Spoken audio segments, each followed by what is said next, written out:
All right, let's talk about this. Kyle Dubas admitting to, and I have to say, this press conference, if you didn't catch this, and I don't blame you if you didn't, because it was like a post-skate press conference, it was one of the most honest press conferences I've seen Kyle Dubas do. Mm-hmm. He said a couple of things of note. First thing is, man, I would really love to see the team that I constructed play a game together. Mm-hmm. They have fought injuries all season long. Jake Muzzin was on the ice yesterday without a concussion protocol jersey, so that's great. Spectacular news. And then the other thing, and this is important as we go into the trade deadline, because guess what? All-Star game's over, which means we're going to the trade deadline talk. CJ Show is the way to go for that. By the way, he's going to have all that stuff.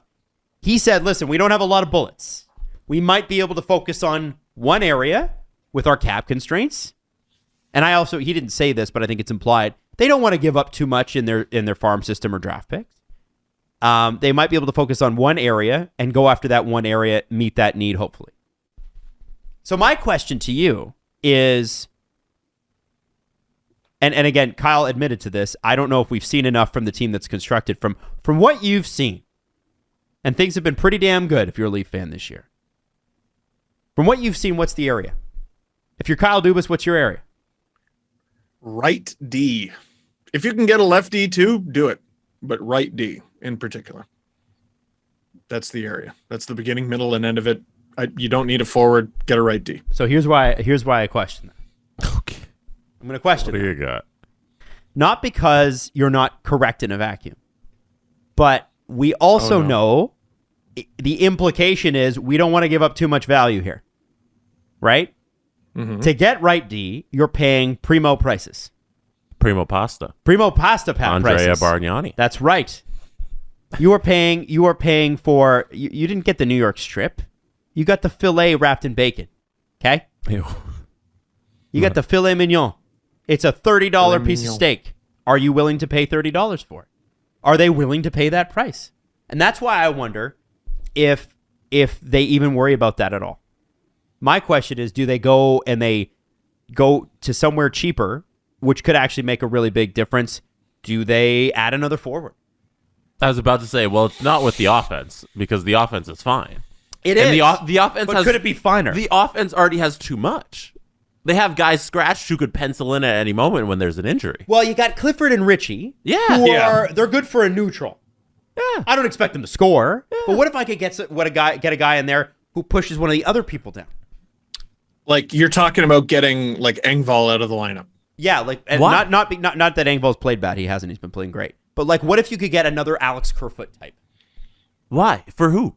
Well, I'm saying for what position? Mike, I was just saying I don't know that they've got. Are they really going to pay the price for the right-handed shot defenseman? That's my question. They never have at the trade deadline. Really, they did it for Muzzin, who's left. If they could, I don't know. I don't know if they have the assets to add a forward. They can improve on a forward though. Right. So I could see them trading Kerfoot, for example, or Engvall as part of a package that brings in a forward that is even better as part of a package. But from my personal perspective, you already know what I'm going to say. It's kind of pointless if you don't improve on defense. Mm-hmm. It's such a glaring weakness. I know, but are they going to pay that price? I think that's a fair question. What's the price? What is the price? Outline it for me. Is it Rodion Amirov in a first? Oh, I don't get the impression they want to do that with Robertson or with Amirov, and both of their values are in the toilet. Yeah, because they haven't played. Yeah, teams are calling and they want Niemela or Nyes, who was a guy who I should have said is off limits. So I don't want to trade any of those guys. So you're looking at. I don't hate them trading the first round pick. I don't hate that. I think that's the right thing to do. But is that going to be enough to get you a defenseman who signed past this season? Or does it even matter? Is it going to get you the right shot defenseman that's going to make a difference? Yeah. What's the price here, Stephen? Yeah. Well, so I'm trying to think of like whose stock is about to go up. So Abruzzese, his stock could potentially go up with the American Olympic team. Nyes, I think, is going to skyrocket. That awesome pick. And if I'm a Leafs fan, you take him from my cold, dead hands. So I think you have to take someone off the roster. If you're going to make an improvement to this team. The other thing, and I'm going to contradict myself here, but this is on purpose. Josh Ho-Sang has played really well with the Marlies, is on the Olympic team. The bet, at least in my mind, is that they're going to sign him to an NHL deal when he comes back. And thankfully to everybody to reach out, he doesn't have to enter re-entry waivers. But he great. has the freedom to sign with any team. I think he did say in a quote that he would check with Toronto first. Yeah. Because he wants to be here. We'll see. The Tampa Bay is like, hey, Josh Ho-Sang. So what's does up? that mean then that you have a player, a roster player, and a pick to give? Because Josh Ho-Sang could come in. Yeah, that's possible. I'm just trying to work this out. Like, what are the bullets that he's talking about? You know what I mean? Yeah. I think Dermott is a potential bullet too. You know, you can improve on defense by trading a defender.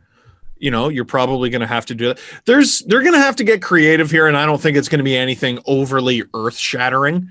Like, they're not going to add like an Alex Pietrangelo.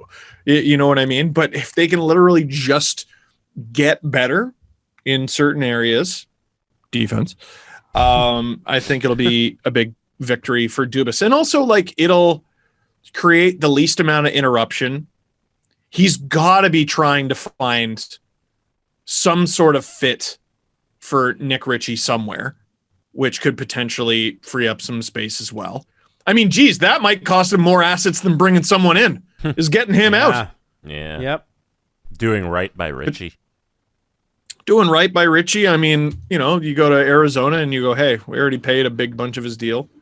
Actually, no, we looked it over. He has a nightmare contract. Yeah, it goes up. It goes next year, yeah. It's more money.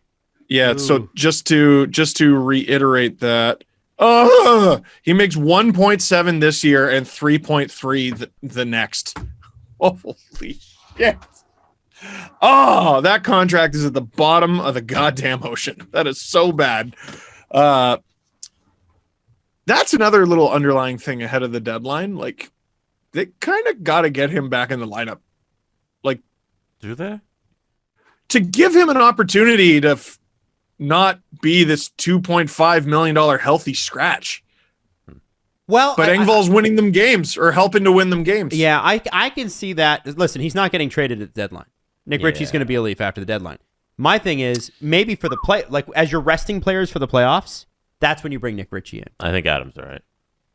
Yeah. Then you let him. Yeah. You put him up and down the lineup. Try to find a spot for him where he looks relatively comfortable, and then you know where you can use him.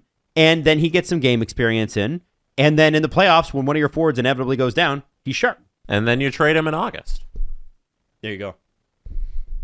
Whatever, like, I hope he has a bonus where it's like, hey, you get $1 million on July 1st, and then the Leafs pay that, and then he's easier to move. Because I don't think Nick Ritchie's long for the Leafs, but it's definitely, I don't think a trade's coming with Nick Ritchie in the next 3 weeks. Well, actually, if I'm not mistaken, sorry, I just clicked off of his page, but I'm pretty sure his contract is, no bonuses. No bonus. Oh, my goodness. So, dude, it's horrible. It's a really, really props to his agent because if the goal was to sign in Toronto and stay there, well, I mean, the Marlies are in Toronto as well, and that's the team he's currently with. Mm-hmm. That's a tough one. Mrazek doesn't make any sense to move him. By the way, tonight the goalies in the first Carolina game in Toronto since the David Ayers game are the same as they were last time. It's just they switched teams. No way. Oh, that's true. Mrazek and Anderson. Yeah. Reimer started for Carolina in that game and got pulled, and because he got hurt very early on. Right. And then it was Mrazek who got run into by Kyle Clifford, who is also back. Oh God! That's funny. I'm ready to be hurt again. Okay. Well, I hope Ayers is ready to go. Yeah, get me to 1 million views. I'm at like 930 for the David Ayers video. I want 1 million.